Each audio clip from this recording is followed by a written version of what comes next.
You've just entered the Disaster Tough podcast, the place for emergency managers, first responders, and humanitarians who want to get the job done.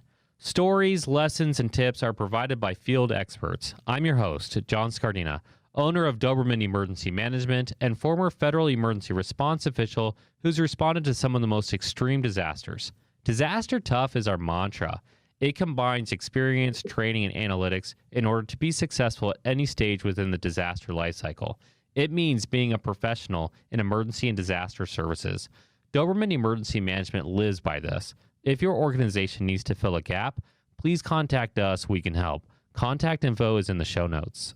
We also support other products and organizations that will increase your ability. For example, if you fight wildfires, hurricanes, a pandemic, any disaster in the field, at a hospital, or command center, listen up. You're missing out if you do not use L3 Harris for your radio comms.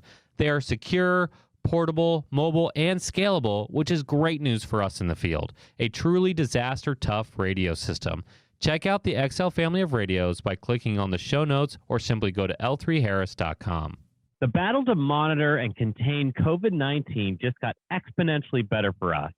We are officially introducing an electronic, reusable COVID-19 test through our sponsors. It's called COVID Plus Test, created by Tiger Tech, distributed by FS Global. This is the first FDA-authorized, rapid, non-invasive pre-screener. It's incredibly easy to use. Forget those one-time use swabs. This is a disaster-tough technology. For more information on COVID Plus Test, check out our show notes.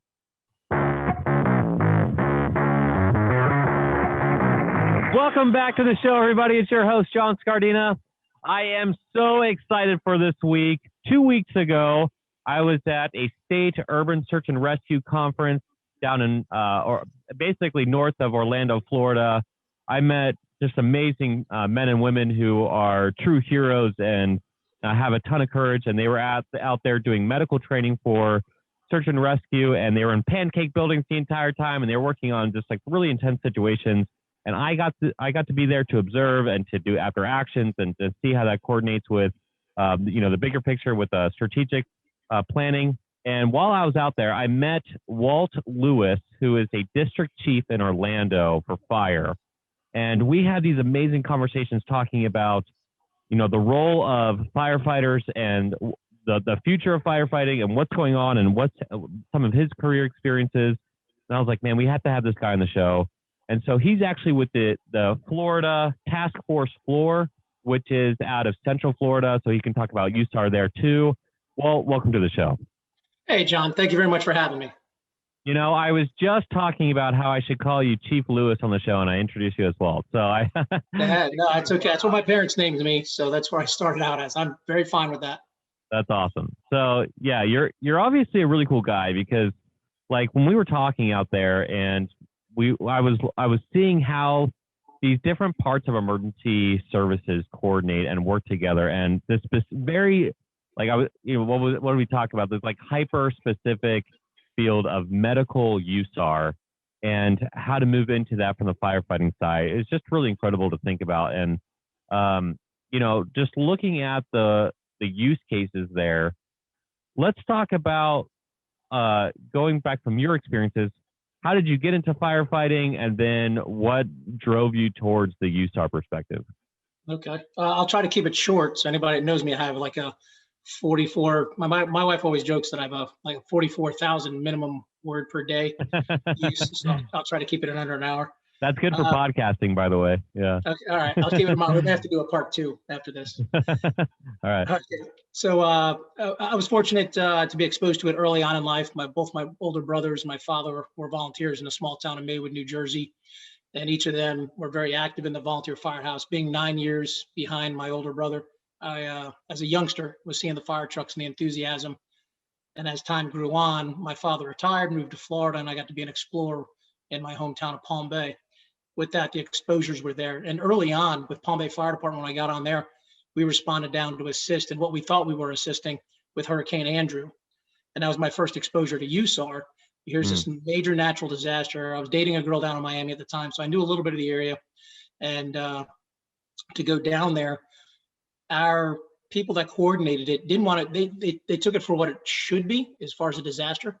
And they brought their own camper, food, supplies, and they laid the groundwork for our group to be able to operate because so many people flooded Florida. Hey, we're here to help. Where do we stay? Where do we eat? And we have certainly realized what that impact is. So fortunately, our agency did the right thing. Jim Stables, fire chief now in Boynton Beach, he's back down to Florida. He helped coordinate a good part of that effort and showed us how we could do this in a good way. So in small teams, we went down to operate out of Firehouse 29 in Sweetwater and provided some aid to Miami-Dade Fire Rescue. I thought that was kind of neat. The USAR system was coming online. FEMA was coming about from CD, Civil Defense, and my brothers were involved in Civil Defense. That's what funded the fire department, part of it in Maywood. So just in retrospect, it's kind of neat how it connected.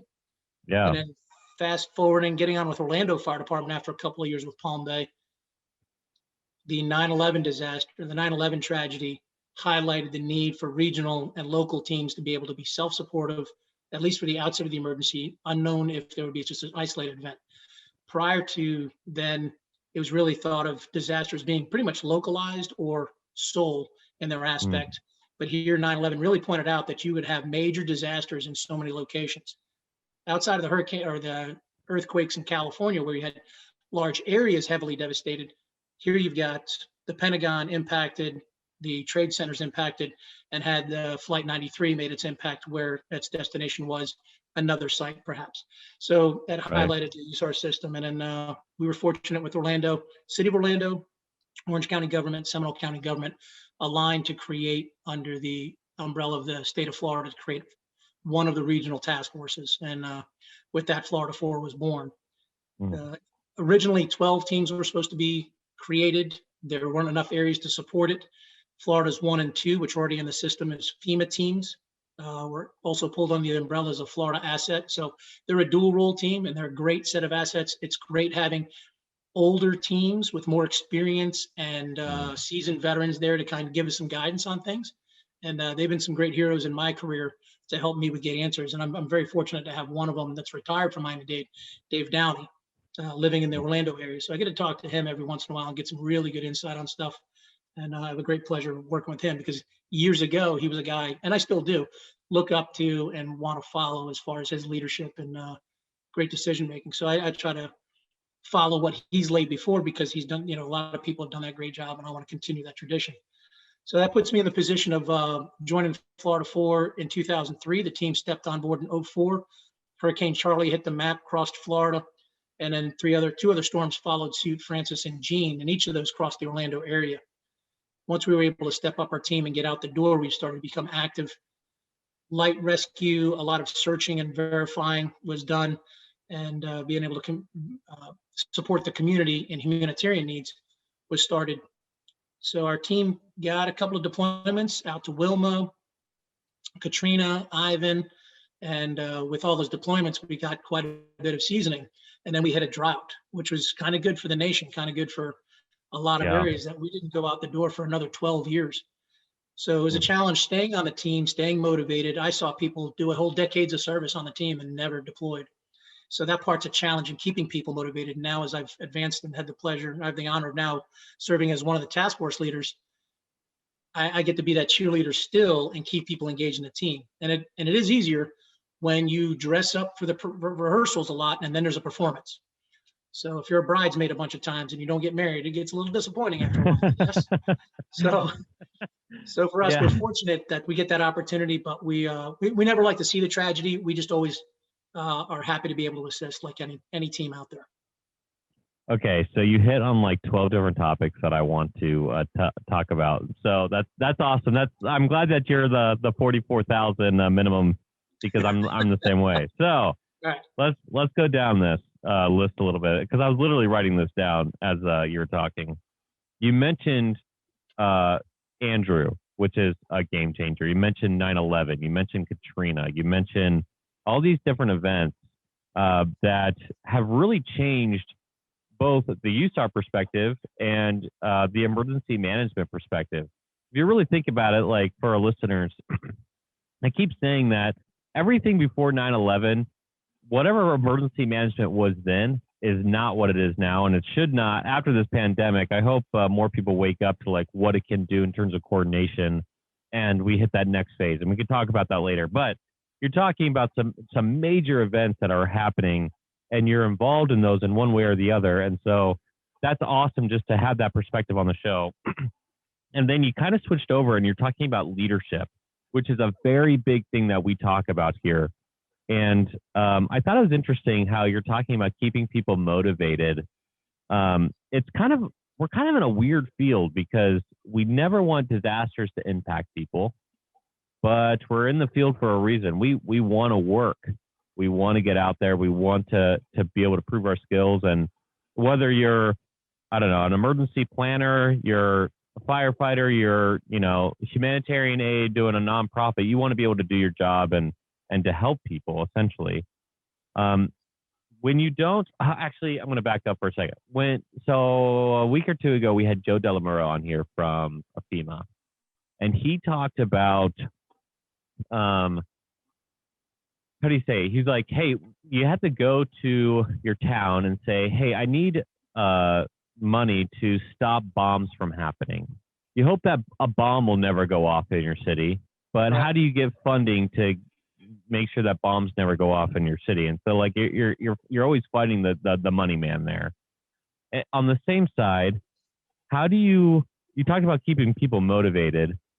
Not deploying for 12 years is a pretty tough run. I'm not going to lie. Yes. I would sit in house at FEMA sometimes for like 8 months, and I'd be like, you know, I started like to twitch. You know, I'm like, oh, get me out the door. There's things happening. I want to be there. So how do you do that? How do you keep people motivated? What tasks do you focus on? How do you keep that level of energy up? So if you do deploy, you know, you're prime and ready to go. Well, it's not easy. That's for sure. You're going to have members that are only there for the T-shirt. You're going to have members that are the adrenaline junkies. And to touch on that point there, you know, I was called that like it was a bad thing many, many years ago. And I put some thought to it as far as why, you know, touching on your point. It's not that we're adrenaline junkies where we want to see devastation. We have prepared for a major event, and we enjoy the mental and physical challenge to be able to encounter that and do it with success so that we can succeed for the people we have signed up to serve. And I think that's a better answer other than saying that, yeah, we just hope nothing ever bad happens. But to fight the dollar certain circumstance, yeah, that's a challenge, and try and keep people motivated.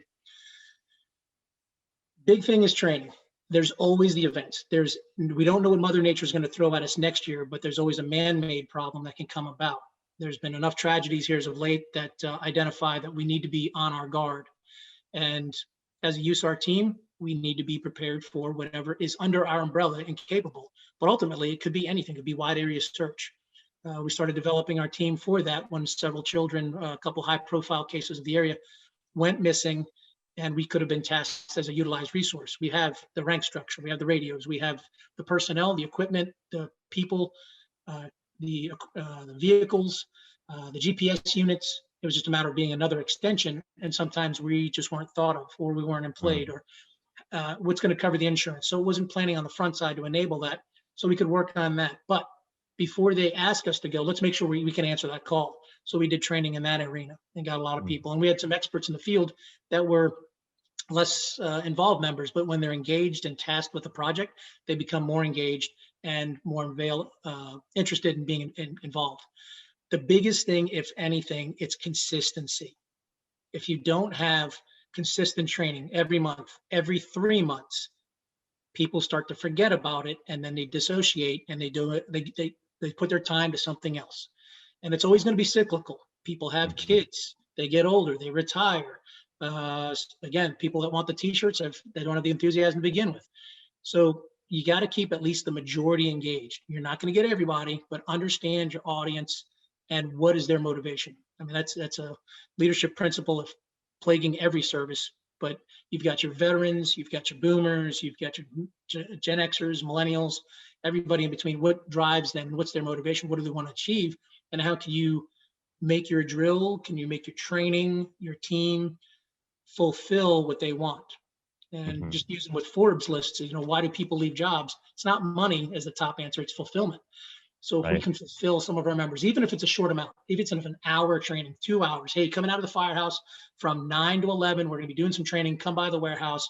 And if nothing else, stay engaged, see the people again so that you learn a couple new members, you remember the old members, people see your face, so that when the deployment happens, you know the people and you're able to move quicker. Because especially in our agency, we have 3 main agencies. I named Orlando, Orange County Fire Rescue, and Seminole County Fire Rescue, but we're supported by other agencies in Region 5, Kissimmee Fire Department, Winter Park Fire Department, Osceola County Fire Rescue, Martin County. So we've got Claremont Fire Rescue. We've got numerous agencies in our region that also provide some personnel. And the big one, Lake County Fire Rescue. Their fire chief is a former Seminole County fire chief or chief officer. And so we got a lot of people that are going to integrate, just like in a FEMA building. They're going to be coming from different places. When you have that association to those people, it's going to work smoother. Okay. Again, you mentioned about 12 different things I want to talk about. So, okay. Right, I'm not worried. I'm going to have all these tangents. I love it, dude. But... I love it. You just gave us like, you're already giving us like a lot of clips we can use. So, okay. First of all, the t-shirt one I find is hilarious because, so the national strike team is there only for response.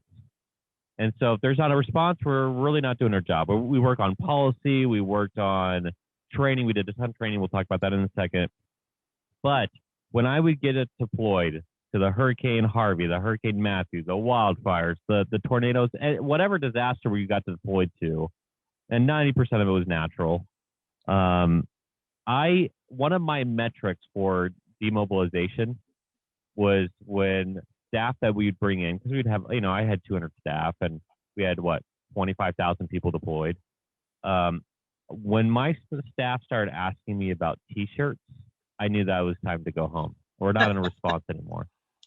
Right? Like you're doing 18-hour days, you're trying to coordinate all these resources. I specifically was trying to figure out where the USAR team should go. I was working directly with the emergency services branch director, and we were doing all these different things. And so the USAR teams would go out and we were tracking all this stuff and trying to help out. And then one day people started asking for t-shirts and you're like, okay, that's not that anymore. So that's really funny. I will say on the other side of the coin, if you do want an awesome t-shirt, you have to get the Disaster Tough t-shirt from our website. Okay, that's really dumb. Go to the website. They got cool stuff. Yeah, there you go. There you go. Good man. The other thing that you're talking about is the mental challenge. I really like phrasing it like that. That's a good idea. The conference that we were at, talk about a great mental challenge. I like to call strategic level emergency management. And to be fair, when I was talking to most of the firefighters out there, or people trying to get on the USAR teams, they had no idea what emergency management was. And we'll talk about that in a second. But I love the idea of a chess match. I like to say, okay, there's a category 5 hurricane coming in. How am I going to reduce the level of impact, to the max? And what do I need to do that? And that mental challenge of figuring out who, what, when, where, how bad, and reduce that impact is a great mental challenge. So I like that a lot.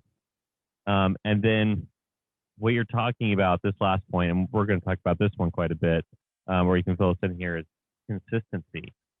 I was very lucky to work under somebody similar to you, Rodney Melsick, who, when we didn't get deployed, man, we kept that culture up of deployments. We did trainings all the time. We did what we call lightning bolt exercises, which is basically like you're in go mode, you get the call, and you're going through all the motions.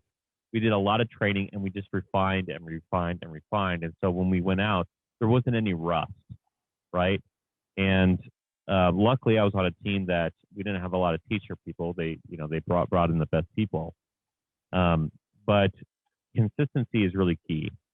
How do you integrate the consistency of training with? I'm going to go back to this money thing again, because a lot of times for us, it does come back to money. How do you give people the training that they need if they're not getting deployed? And so, like, those dollars could be not there. What type of exercises would you suggest? There's a ton of stuff. It's just got to put the time to thinking about it, and you don't try and do it alone. Talk to some of the other task forces, TRTs, and other people that are in your field and see what they've done for success, or at least brainstorm, for the lack of the old term. But get everybody together. What worked out well for us, and during most of that 12 years, I was a tech search. I grew up on the team as a tech search specialist. And then to me, that's one of the most important roles, in the sense if you can't find victims, there's nothing to do. So with tech search, we needed to stay good with our skills, with our GPS use. Everybody's going to look to us to make sure we know where we're going and how it's going to work.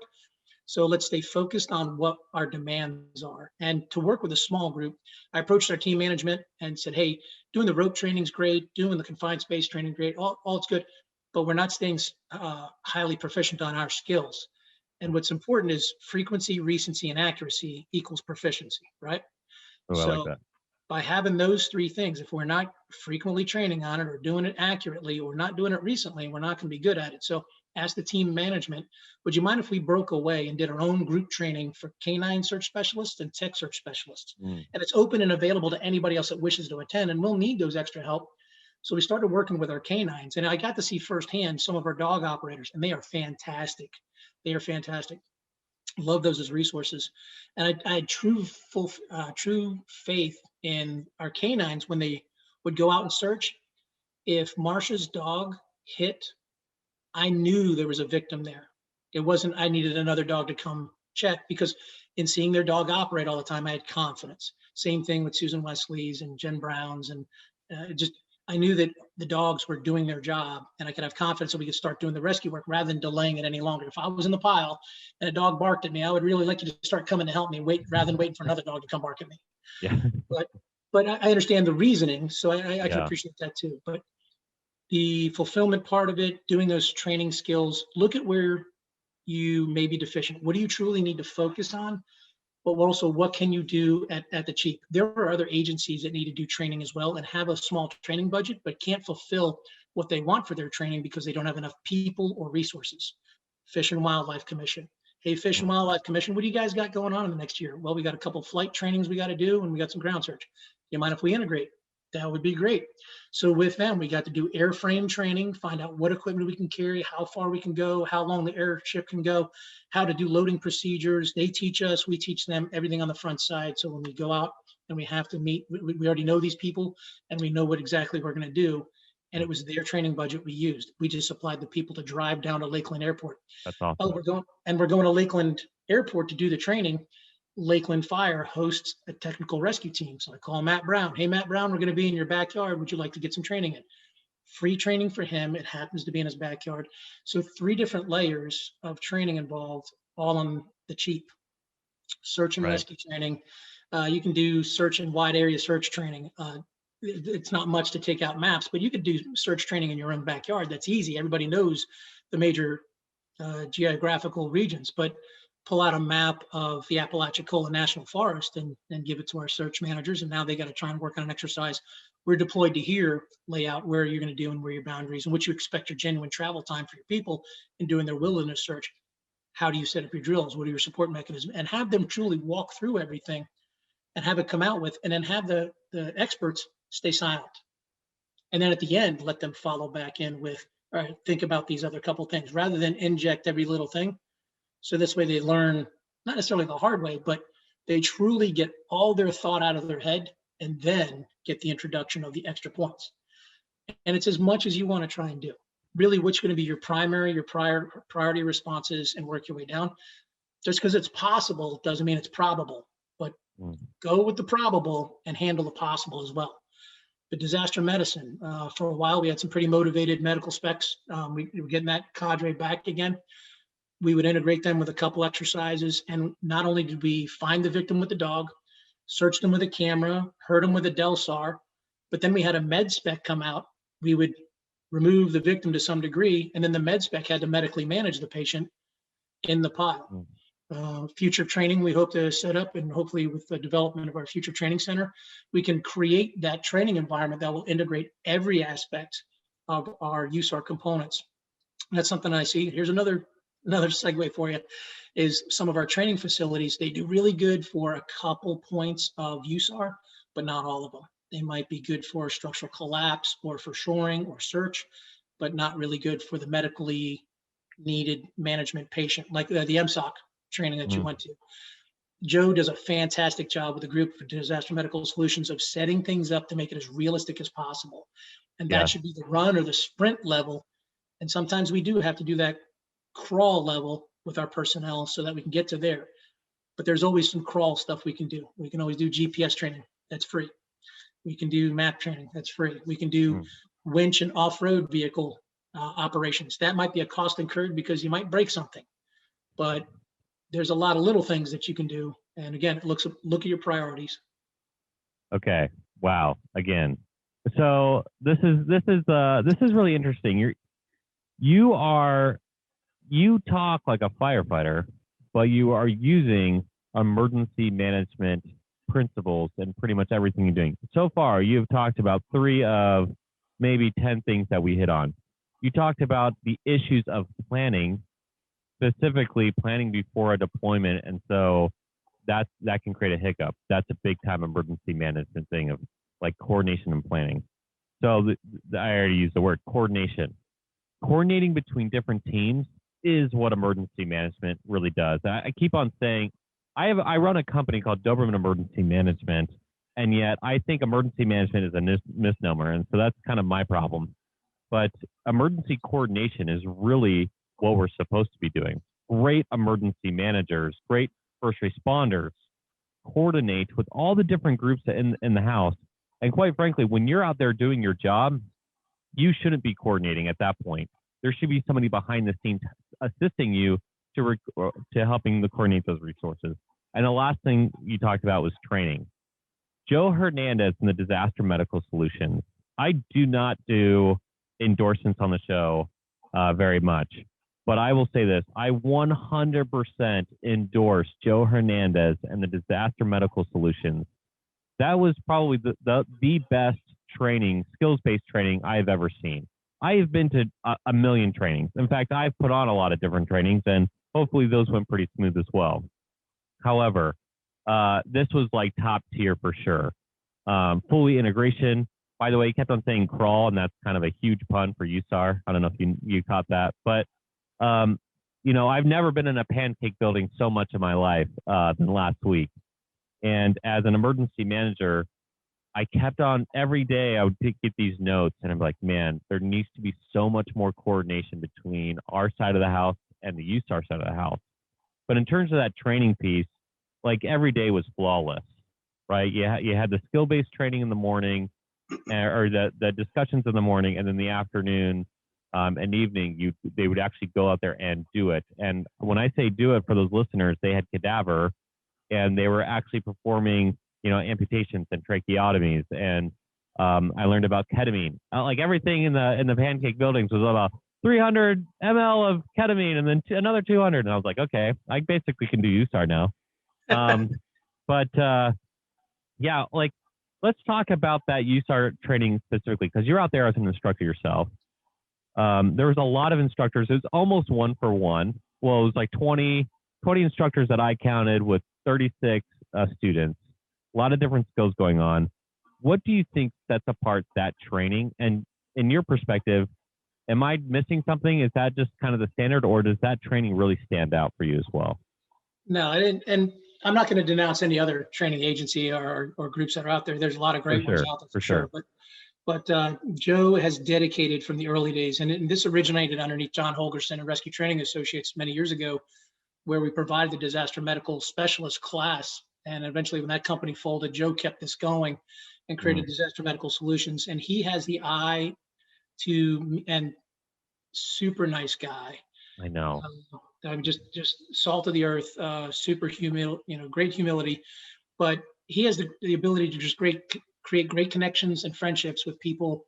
And there's so many high level people. And I really don't even count myself as an instructor in the group, because there's so many smart people in the group that I have the pleasure of going just to be able to hang out with them and absorb and learn and have fun with them. I bring a very small piece to the pie, and they have done pretty much the whole pie. You're full of it, by the way, because you literally the last 20, 30 minutes just proved why you are one of those smart guys. So that's BS. Anyways, but yeah. So I took notes from that conference, and I kept it available for here. So, smart. But their focused goal, Vinny Johnson, Juan Enriquez, the guys that are helping run the thing, their focused goal is to make it as realistic as possible, so that when you are forced with that event, you know the decisions you're going to make, how are you going to respond, what needs to be done. There's no question, because most of the time those medical specialists, they may be completely on their own without the conference of a doctor nearby, because you're in the disaster environment. You may be in Haiti where the doctor is one and there's 4 med specs, and each of those with patients, and you've got to make the decision, what is being done for this patient right now? IV therapy, bicarb on board, and EKG tracing if I've got the machine available. If not, then I've got to make my other decisions based on symptomology. Having that depth of knowledge is way beyond where just paramedics continue to learn from. And also want to break the mold of standard, not against ACLS or any other teaching platform, but when the situations are presented, you have pretty much a basic mannequin. You might have a sim man, which is very interactive, but to go the further level of the mannequins that were there, the Trauma Effects, and forgive me for not having an accurate name of the company, but Trauma Effects has moved on to another company name.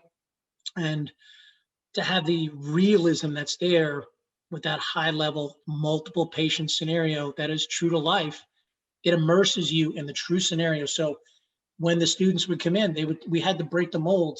Day 1, we gave them a little forgiveness. 2, we started hitting them. Day 3, I had plenty of dumb looks, and I would give them lots of dumb looks when they would ask me a question about a patient that they should be able to find out themselves.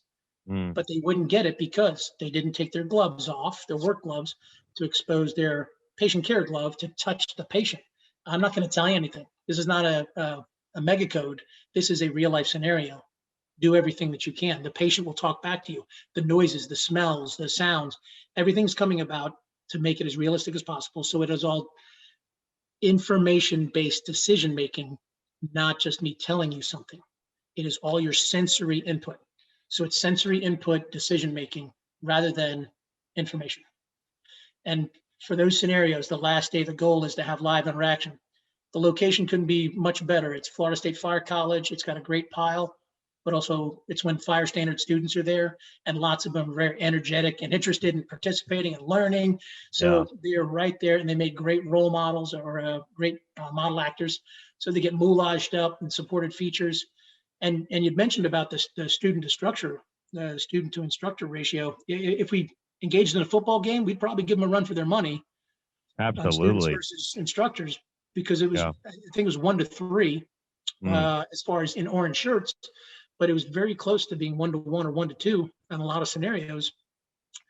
And we want that. We want that immediate full attention as much to the student as possible, so that they have full confidence when they go back to their local jurisdiction, and they can be the authority, so that their fire chief, their emergency manager, their EMS director have full confidence that these are highly trained, well-oriented individuals that are fully capable of providing whatever care is needed when that disaster happens. The downside is going to be sustainment of that training. So we invite those students to come back. And when we have other exercises in those regions, we try to reach out and stay invisible. So certainly go to their websites and know when those events are coming, so you can come back up and revisit, just so that the availability is there. And that's something that we don't do a very good job of. We typically take a class, but we don't do a lot for sustainment later on our own. We expect our agency to follow through with it. So we allow that to happen too. And that's a great vision of Joe and the personnel that work there. And I love being around them. I mean, we chide each other, we have a great time, but I know that at any moment, if I needed help, I could call any of those 20 people, and they'd probably be at my house tomorrow, if not tonight, to help me with whatever I needed. So they're a fantastic group of people, very intelligent, very humble, and just experts in their field. And I'm privileged to be around them. Yeah, in fact, I was privileged. I felt the same way. I felt like it was an awesome learning experience. I like what you said earlier when you said, you don't want to knock any other group. And to that credit, I'm kind of one of those people who say something like, I'm the best. Other people are the best too, but I don't want anybody to be any better. That's how hard I want to push. I hope everybody gets to that level. And so I think of things like peers. In terms of training, that USAR training is top tier in terms of it was close to flawless as I've seen it in terms of the purpose, the mission, and the outcome. When I was observing the students, and again, I'm not a medical guy, but I have had some training in just working with people and understanding communication and understanding emergency services and understanding that tempo and understanding all these different things that have to happen, that coordination piece. even just tracking what you're doing. Like from a triage perspective, I understand triage because we deal with triage a lot in large scale disasters, right? And so I was watching them, and like day one, man, I was like, uh-oh, like this is bad. Like they were making so many mistakes. And day two, even day three, there was one moment where I was really, really impressed with the two instructors. Basically, by their lack of attention in this one area, the person that they should have been treating died, or they would have died because they didn't treat it fast enough, and they weren't really well coordinated. And you could tell the instructors were really frustrated by that because you want them to do life-saving work, but when they came back together and they did their hot wash at the end, it was no emotion. It was pure teaching moment and still building up their confidence. Let's focus on what you did right. Here's a couple things that you need to tweak, but you really know. You're the professional. You already came here. You're already a paramedic. You know what to do, so make sure you're doing those things and allowing that. I think what happens a lot of times with instructors is like if people aren't doing it right, they'll go real world. They'll try to stop everything. I'm like, well, you need to fix this, or they'll give a little hint. There wasn't really a lot of that. There was, okay, we're going to teach you the skill, you go do it, and then we'll do a hot wash. By the last day, which was my favorite probably exercise I've ever been a part of, because we don't really do with night a lot. We had another guy on here, Dr. Stephen Johnson, who is a biochem counterterrorism expert for UK. And he goes, we don't really do a lot of night exercises because it's just so much more work. And I was really happy to see the night exercise. And then watching the students, we actually had, her name was Tammy, mic'd up. And so I was outside the hole. In fact, I was inside the hole a little bit, but I was mostly outside the hole, but we could hear her inside. And the level of progression that happened from day one, I'm not talking about her specifically, I'm just talking about students in general, to the last day, was just incredible to watch. And that's my favorite thing as an instructor, really, is to say okay, bright-eyed and bushy-tailed morons, usually what happens in the beginning. But if people take it seriously, and that's kind of on our side to help them take it seriously, but if people take it seriously by the end, where are they at? And I was very, very impressed of where they were at. And so that's why I was just kind of blown away by what the purpose and mission and the outcomes were of that training exercise. So hats off to all the instructors, yourself included, and Joe for coordinating that piece. Yeah, the other group to touch on is also the students. We get a lot of high level performers, and Tammy, the one you mentioned, she was one too. So coming into the program, they're the people that really take it serious, really do the extra study, and they're the good paramedics, in the organization. Yeah. And then they become even better or better exposed. So, hats off to them too. Yeah, it's interesting to watch. Like, okay, like I'm not a huge Kobe Bryant fan in terms of basketball or whatever, but I did like what he was talking about high school students, and they will go and work out and do basketball skills and training an hour and a half Monday, Wednesday, Friday, or they'll do like an hour every day.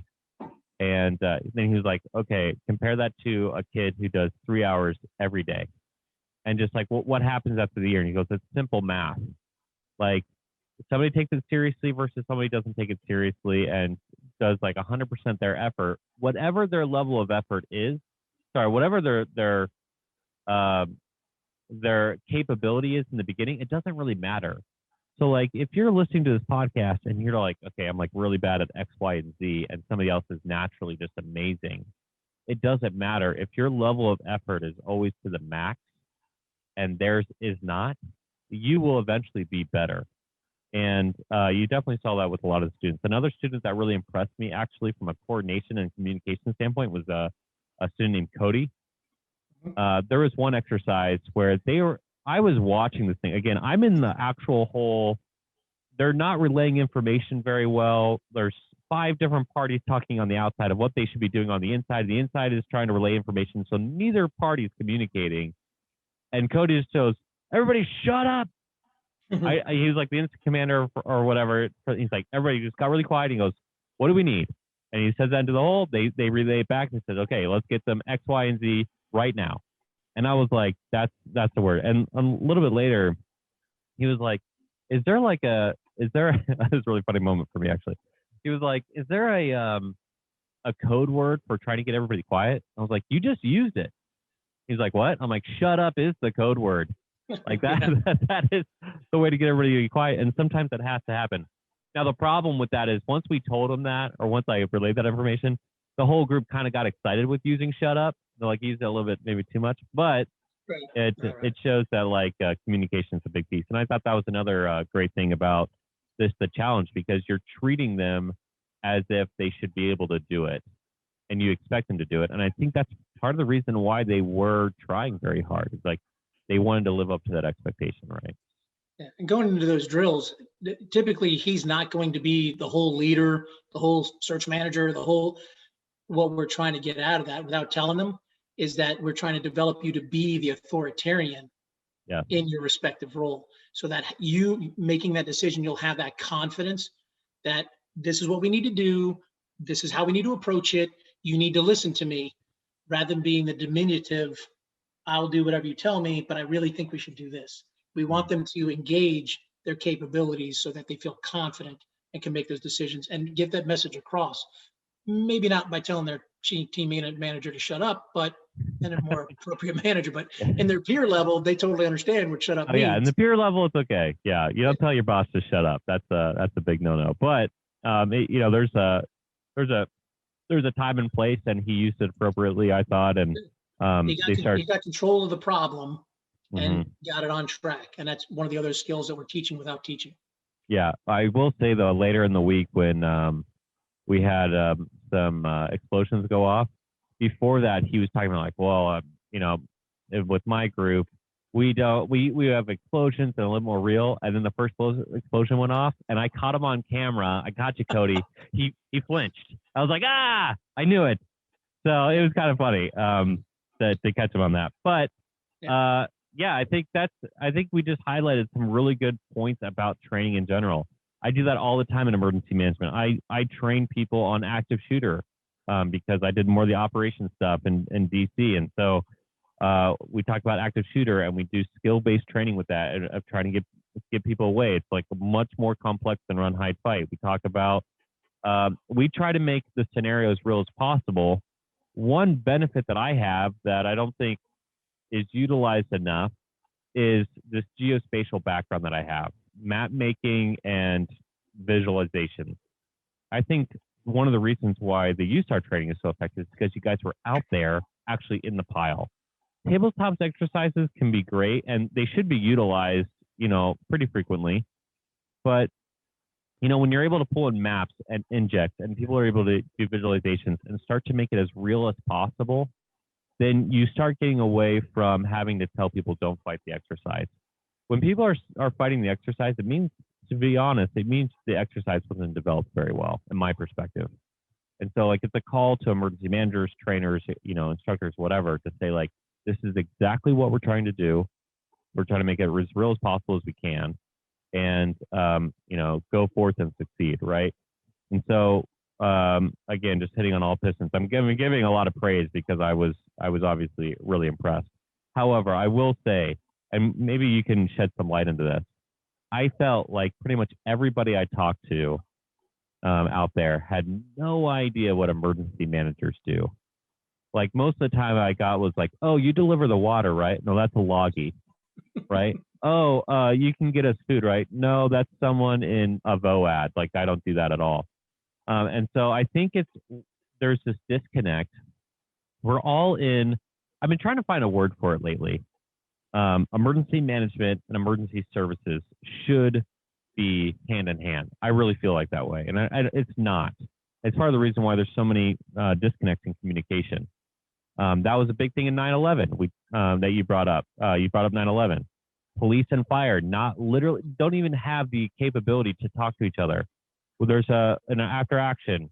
The police helicopter watched the second plane hit. He had no capability. He didn't even consider communicating to the firefighters in the other building. Hey, get out now. There's a second plane that just hit.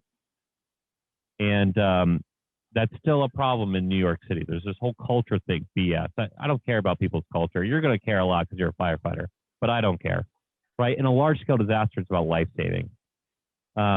But that being said, why do you think, or let's just be super honest. What do you think the opinion of emergency management is from the standard firefighter perspective? What do you think that they think an emergency manager is, and do you think that they are effective? Do you think the firefighters believe that they're even needed?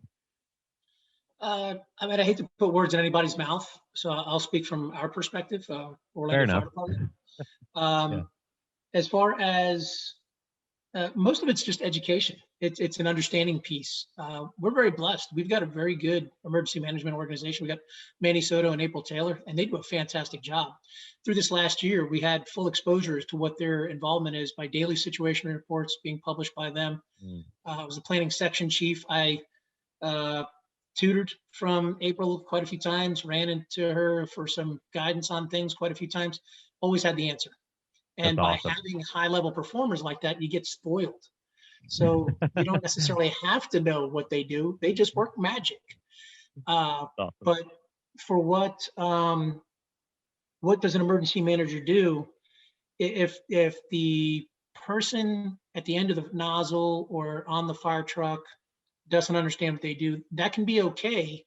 They have to have faith that there are people above them that understand what the emergency managers do, and it has to be an integrated process. I like that. I think that's where maybe the best disconnect occurs in many agencies. We just started again because of training challenges and time on the calendar and the availability with COVID access and so forth. We're getting our officers to go back to the Emergency Operations Center to spend some time with our communications personnel to see what challenges they run into. And through that exposure, that's attached to and under the same roof of our EOC. We do quite a bit of training at our EOC. We have nothing else. We host the class there.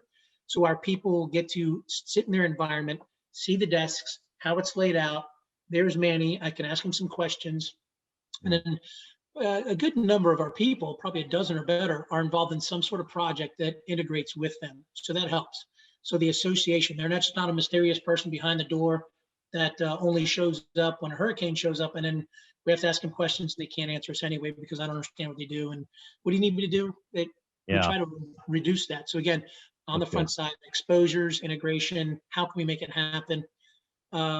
When the pulse occurred, we stepped up our EOC to some level. We probably don't need public works. We probably don't need a couple of ESFs, but if you sit down and think about it, you do. When you square out a mile square of downtown Orlando, you're going to have an influence of how the trash is going to get picked up, how people are going to get access.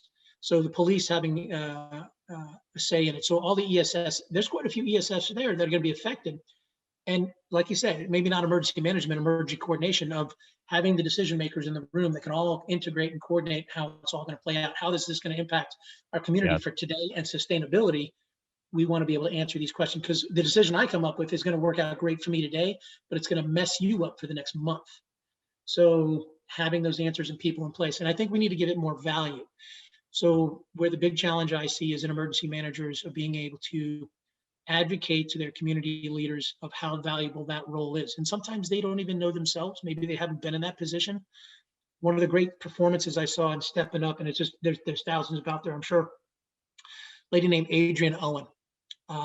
She became the emergency manager for Holmes County. I was on the rapid needs assessment team for Hurricane Michael. We're visiting the different EOCs. And earlier in the year, she had been in a different role. She took on the role of emergency manager because that person had left. She was still working to go to the classes, and then Hurricane Michael hits. And she was sparse on resources. She's not Orange County, Orlando, Holmes County. So she's really in trying to get answers. She did a great job with what she had and the people she had. She had the maps lined up. She had all what streets were open, how things were going. She's coordinated with public works. And she had a family at home she's tending to, some other family members needing help. I don't know how she did it, but she did a fantastic job, and she earned the title of accomplished emergency manager by doing it at her level the best way possible. And sometimes that's what emergency managers have to do. But from that, I hope other emergency managers can see where the value is needed for better preparation and, I hate to say respect for the position, but without, for a lack of a better way of, the position needs to be better understood by everybody that would have to rely on it. Because once the disaster hits, and you're coming to this person and going, why can't we and why didn't we? That's not the time for anybody to say, we should have on the front side. That's when you got to pick up the pieces. And in the after action report, you note, well, we could have been better prepared had we done this and this and this. So hopefully any previous after action reports that point out where failures have occurred can be utilized to help drive better change now for better preparation for later on. And if nothing else, this whole last year of COVID, our EOC has been activated, the state EOC has been activated. So that's been a great primer for what we need to be doing and why that setup is so valuable. For COVID, we didn't need public works every day, but not every emergency is going to require every ESF function. That's right. To be relative to the disaster. You have an active shooter, public works may not be so involved. You have a hurricane, police is going to be involved, but public works is going to be the big drive after you rescue. So it's going to be relative to the emergency, but they all have to coordinate through one hub, and that hub is emergency management. Perfect. It's emergency management is, I love the idea of the hub. Yeah, we pull in all the stakeholders. A great emergency manager understands the authorities that they have, understands the authorities that they don't have, and the perception of the authorities that people think they have, which is a big part of the job, because if people don't think you're relevant, they're not going to use you. If I'm going a million miles an hour and I have to say, what do you do for me? That's already too late, right? And I think an emergency manager is forced to do that because they're like, what can you do for me? And how can you make my life better? And so but great emergency managers start to understand all the stakeholders, all the EFSFs, all the different community lifelines that get involved and say, okay, this is what's needed, this is what's needed, this is what's needed. And then there's an expectation that each of those people or those groups do their job efficiently, right? And so I was telling this to the USAR students, I said, in so many disasters that I've deployed to, I have directly said, you need to go to neighborhood A, you don't need to go to neighborhood B, right? We have limited resources. We're trying to coordinate teams coming in. I don't do USAR. I do a little bit of USAR now because of that conference. So thanks, Joe. But and thanks, team. But the idea was that I knew I could send some people out into a region and they could do their job. And honestly, that confidence went way up after the training that we just did, because it was like, oh, that's why they're so good. But in any case, that's the idea, right? If you have the Red Cross come in and do sheltering, I'm not going to go there and check on how's your sheltering going every day. I want the numbers back. I want to know how many survivors. We're going to try to get survivors out, the whole deal. But when Salvation Army comes in and they do a feeding mission, or a religious group, Southern Baptist Church, the Church of Jesus Christ of Latter-day Saints, whoever brings in food, I'm going to expect that food to be safe, healthy, and whatever, right? And so whatever the group is, public works, I expect everybody to do their job. However, the biggest problem I've seen is when groups get left out because nobody even knows about them. And so there needs to be better communication well before a disaster. You never hand out your business card in disaster, right? That's the idea. And to the USAR perspective, man, I was kind of frustrated my first day there, because I was talking to a lot of the teams, the state teams, and they're like, yeah, I've been on, one guy said, I've been on a team for 16 years and they've never deployed us. I talked to somebody else and I've been on this team for 8 years and they never deployed us. You said 12, right? And I will tell you, during Hurricane Harvey, because Hurricane Harvey, Maria, and Irene were happening at the same time, it was my understanding that every state and federal asset for USAR was being utilized. And what I was hearing from these different groups was, we've never been deployed, and there's a lot of politics at the local level that was preventing that. Oh, we're not NIMS qualified. Do you think I care if somebody's NIMS qualified if, we're doing life saving? No. And so we need to do better on the emergency management side to understand the resources. But this is kind of a call out to all those local people who are, anybody who's listening right now. If you don't feel like you're part of the process, become part of the process. Tell people what you can do now. And so when there is an issue, you're already in that discussion. So there's a lot of points to that as well, for sure. For sure. And you hit on a couple of things, if you don't mind me touching on. So Love it. prior to Katrina, it seemed that the federal response to major emergencies was several teams, and that's about it. And it wasn't fully activated. No. Hurricane, Haitian earthquake was, I think, the first time every FEMA team, all 28, were scheduled to go there to respond. I may be off on my figures, but I believe that was the precipice event to activate every single asset available for humanitarian need and rescue. Since then, we've done more to put resources in play. Hurricane Dorian is probably the biggest wah-wah moment, if you want to call it that, but I think it was a fantastic preparation. That's because the quote here of comes the a show. Category 5 storm that's devastating Bahamas, and it's going to level Florida. And I live there, so I'd really take interest in wanting to keep it up and running. Yeah. But here come millions of dollars of assets, multiple teams coming to the state of Florida that weren't needed. I count it as a win because it was a fantastic disaster response exercise to see what else is all needed without the cost of recovery needed. Okay, you're not getting the money back for maybe some of the things, but you definitely got a lot of good answers so that we're fully ready for the next one. And I think it was a fantastic preparation, if nothing else. So I applaud our response efforts in getting staged resources ahead of time. One of the other points you made was that the emergency manager shouldn't have to hand out business cards during a disaster, for sure. So if you're in that element where you're not being sought after by your community leaders, go make the approach. And in where I've seen a couple circumstances, it's maybe that top level manager really isn't interested in meeting with you. Find out the person in that office that is. Absolutely. And then, talk to them and say, hey, just so you're aware, in case we ever have to operate together, here's my card. These are a couple things I can do together. I'd like to chat with you or meet you for lunch or someday. And then talk to that person and see if at that level you can determine where you're going to have to serve that group, plan for it, so that when the disaster happens, you're ready with the answers. Because when that high level official or that top person who really wasn't interested in you comes in and suddenly needs you and you're ready, here you go. This is what I forecasted. This may be a problem for you. Here you go. Boom. There's your door, just wide open. So that should solve a lot of your issues. But it takes work and it takes a lot of planning, and they don't have to be every single plan, but some of the plans go with the probable. And that's planning on the front side. And that's a lot of what emergency management is being ready for the disasters and what's your most likely circumstances, right? The worst thing an emergency manager can do is to go to approach a high level person, political appointee especially, and come off as a doomsday prepper. If you walk into a room of somebody who doesn't want to deal with you because they have budget constraints and they're trying to do this and they're worried about their career, blah, blah, blah, and they don't really see it as an issue, and you walk in and say, okay, we want to prepare for the nuke, that's not going to be very effective. But if you go in there and say, hey, every year we have floods, and it makes you look bad.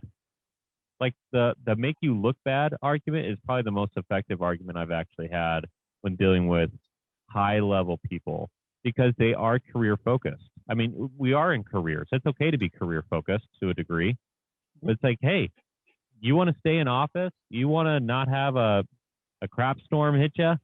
Then, spend 1/10 of what you would normally have to spend, and let's mitigate this flood by, let's deal with the levee system that's been outdated for 20 years and that's been on the news a couple of times about being outdated. You don't want that to become an issue. That happened in Michigan, 2019 or 2020. 2 dams gave, and big deal, impacted 10,000 people. Oh, surprise! In 1999. The Army Corps of Engineers said these dams are vulnerable. You have to fix them now. It will cost about $10 million to fix. The private company chose not to fix the dam, and it became a $100 million problem to fix, plus all the lawsuits. So, that happened with Texas power grid. Hey, your power, you don't really store any of your fuel. Maybe you want to start storing some of your fuel. Oh, just kidding. When we had a cold, right? Everyone starts using their gas and their power, and so their power goes out for several days, and everybody's out of their job. Everybody but one resigned from that job, and so that's the kind of things that can happen. I don't know, but there's other motivators too. I like how you said most reasonable. Go for the most reasonable, get their trust, show that you can do your job competently. And sometimes it's not about the job. Sometimes it's just approaching people like humans. Hey, you have kids, I have kids, right? And I think there's lots of different ways to garner relationships. A great emergency manager, anybody who's in the field of communication should be a great communicator anyways, right? And so if you're not very good at that skill, that's a skill to definitely work on. Absolutely. If you're not going to communicate your message, somebody else will, and it won't be the one you want. I love that. Man, you have all these quotes. So we try to do quotes from this show. Ashley's going to have to put that together for us for social media. But okay, we're getting out to about an hour here. That's where we like to keep it. Let me ask you a couple questions. I actually asked you this question before, and I really liked your answer. It was pretty simple answer, but it's a good answer. There's a lot of media right now. In fact, let me back up. When FEMA came under Department of Homeland Security, we added a fifth element to, preparing, mitigation, response, recovery were the four, and now we add protection. And so a lot of emergency managers, in fact, I know some cities that have started giving a weapon to their emergency manager. And so from your side of the house, there's been a lot of media that says, hey, should firefighters arm themselves? Yes or no? And so I asked you that question before. I want to ask you that question on here. What are your thoughts about firefighters carrying a weapon? Oof. As far as day to day, I don't know if that's necessarily the best option, and it's relative to your region. I mean, we typically stand by and stage when there's a hostile event down the street. Now, as an entry team going in as a rescue task force, my personal opinion, I'm a gun guy, so I'm comfortable with guns. My father was a police officer, so if I'm qualified on the weapon, I train with the weapon often. I'm going to be proficient. Remember, efficiency, accuracy, proficiency. So with that, if I am comfortable with the weapon, then I should be able to. I would want to protect myself. And in theory, I would have 4 officers around me providing that protection. The threat has been reduced or minimized because they're secured, sequestered, killed, captured by that. But I believe if I were on the rescue task force, and if I were comfortable to have a weapon, my agency would allow, I would like to carry a weapon, so I would have that option to protect myself as well, so that if one of my other protectors was injured or incapacitated, I could still provide that layer that I need to continue for protecting everybody else at my level on my team. If I'm not a gun capable person, then I wouldn't force that issue. You don't want to give somebody a weapon that's going to be a more danger for themselves and others, then create the problem. So it's a little bit more of an elaborate answer than the other day. No, I like it though. I mean, that's kind of what it broke down to before too, right? Is if you have the training and expertise and you feel comfortable with it, then there's a possibility for a door opening. But if you're not, like that was the same argument with teachers carrying a weapon. People are like, oh my gosh, I think the state of Georgia, all teachers should carry a weapon. Well, I don't think everybody should carry a weapon. I don't think if you're comfortable with it, I don't think you're not there to every day protect against the active shooter. You're there to teach. And that's the cliche, like your weapon is the pencil, right? But there was a story a week ago in Logan, Utah. A 41-year-old man was trying to break through the window to grab kids inside. And as he was breaking through the window, a teacher, showed their weapon and held them there at gunpoint, and the officers came and arrested the individual. Pretty scary situation for the kids. But a teacher was able to control the situation. Nobody died, nobody got hurt, and they controlled the situation. And the police officers praised the teacher for doing that because in their state, they're allowed to do that. They're allowed to carry if they want to. And that was, to me, a perfect example of training and expertise, not escalating the situation. But I go back and forth on it, quite frankly. Like, I am, as an emergency manager, I'm not law enforcement. I'm always behind the scenes. But I recognize that if I was wearing my FEMA shirt, or if I was wearing my county's, emergency manager shirt, then, some idiot might want to put a target on my back, and to be aware of that as well. And so like it's a complex issue. It's always going to be gray for a lot of reasons. But I like what you're saying. I like your, at least the door could be open to the conversation if the training and capabilities there. Okay, so that being said, that was the biggest tangent of the show. Let's talk about the final point here. The question I like to ask everybody. Now that we've talked about the emergency services side and the emergency management side, which again should be much closer relationship. In fact, Orlando sounds like they're doing a great job out of it. April, I don't know who you are, but great job. Thanks for making us look good. Yeah. The other, sorry, what was the other name? Manny Soto. Manny and April. Check. Good job. Make us look good. So the last question I like to ask, now that you've been integrated with them very well, the next phase of emergency management, what do you think one thing that we should change to get to that next level of emergency management?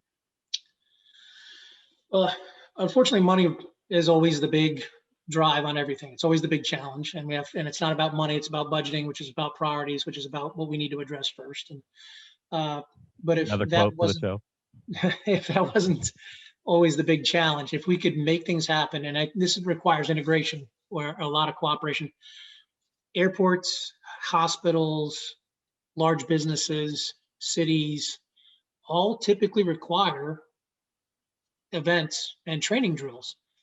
Collaborating those efforts to integrate those operations so that you truly get a large operation, I think would give the biggest effect.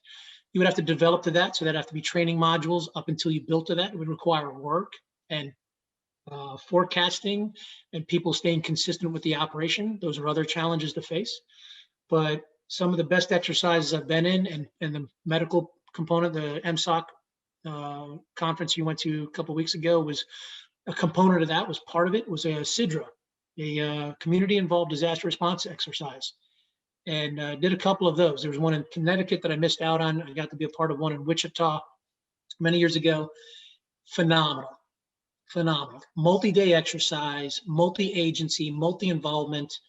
And it was a impromptu terrorist scenario where the truck bomb detonated before its target, then created the fire and collapse aspects, but also a SWAT element. So police investigation, and then integrating with JTTF and FBI, and bringing in those elements who also need to do exercises, coordinating that whole element. They were given a piece. Then the fire service, they had to do their piece. Water supply, water loss because of the explosion devastated the water mains in the area. So they had to do that piece, which damaged several buildings in the area, reminiscent of the Oklahoma City bombing. Then you had multiple buildings that had to be searched and structurally supported and prepared. So then you have your vendor application of cranes coming in and heavy equipment, patient management, hospitals, transport, infrastructure, sustainment, large exercise. A lot of pieces, but it's like eating an elephant, one bite at a time. It can be done. It just has to be supported. And having enough right people, I think in certain regions, would be able to make that happen. It would just take a collective of time of a work group. Don't call it a committee because it doesn't get done. Call it a work group so the work gets done, and see if you can put something like that together. And that's something that could be done every 3 to 5 years on a large scale. It takes a long time of planning, but I think that truly tests an agency or region on their true capabilities and gives honest answers. And unfortunately, some people don't want honest answers, and it's typically an inhibitor. But if we're truly serving our community in whatever aspect and role that you serve, you should want to be able to be willing to take in those answers so that you can perform better. Because all our purpose, my purpose as a firefighter, as a district chief, as a task force leader, is to serve my community. And part of my community is my family. I purposely live in the city of Orlando, so I serve my family. And I want my firefighters and everybody I work with to do their best because they're serving my family when I can't. That's so awesome. If we take that approach, I think we would probably put a little bit more exercise, a little more energy into some of those things that we do. And hopefully that's maybe a little motivation for somebody that's listening to your podcast to go forth and do even better. Because I love what you're doing with Disaster Tough. I mean, I'm a big fan at this point. Once we met, I started listening, and I love the messages, and I'm humbled to be a part of it. no humble needed. I mean, your chops are there. Just like you're talking about all these. I'm not smart enough to be an instructor. BS. You know, you don't need. There's no humility needed there. You're obviously cutting the top tier, right? So I came home and I told my staff at Doberman. I said, guess what we're going to start doing? We're going to start doing full scale exercises that do cross training. I learned a lot. I've been around the block, and I'm kind of an arrogant guy, but I've been to 30 states. I've been to disasters of every kind, every size, and I have 2 degrees in the topic, and I get to interview experts like yourself every week, and I learned a lot being out there that applies to what I do. And I was like, man, they really need to understand what we do, so that like the whole idea of communication and incident command and learning that authoritative piece and just the different things that applies to even the tactical level. And so I was like, we need to develop skill-based training and exercises that allow observation and a little bit of training in cross-sector training. And by so doing, you're creating more well-rounded, more capable people by gaining the skills that apply to them in their specific sphere of influence. You're just expanding that understanding. And so when you get out to a large-scale disaster, we didn't even talk about Pulse nightclub. So there's definitely going to be a part 2. In fact, we're having Brian Davis come on here, Chief Davis. Thanks to Chief Lewis, he's going to be talking to us about some of the incident command perspective from that. But like just understanding when you get into a large-scale disaster, because 90% of what fire police does doesn't require a large-scale disaster. However, like if you go to a car accident, especially if there's a fatal car accident or there's a chase, there's going to be fire, there's going to be police, there's going to be the tow, there's going to be, whoever. DOT is going to be possibly involved with rerouting people.